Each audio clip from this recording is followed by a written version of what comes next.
Tapo C310 versus Tapo C500. Which one is better for you? Let's look in the video. And if you find this video helpful, so please consider subscribing our channel for more this type of content. And also watch the video till the end. Here you will see this is the detailed comparison between these two. So first talk about resolution. 310 provided 3 MP, 2304 into 1296 resolution, and 500 provided 5 MP, 2560 into 1440 resolution. So 500 is better. Now let's look at the field of view.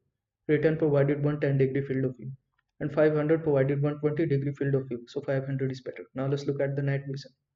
310 provided up to 30 feet, 10-meter night vision, and 500 provided up to 98 feet, 30-meter night vision. So 500 is better. Now let's look at the two-way audio. Yes, this feature is available on all two devices above 32. Now let's look at the weatherproof rating. IP66 is available on all two devices above 32. Now let's look at the motion detection.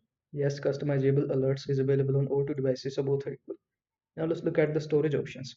In 310, microwave SD up to 128 GB cloud is available, and in 500, micro SD up to 256 GB cloud is available.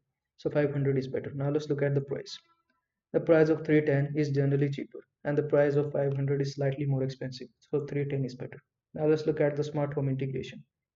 In 310, Amazon Alexa Google Assistant is supported, and it is also supported on 500 above 30. Now let's look at the power source. All two devices are wired, so both are equal.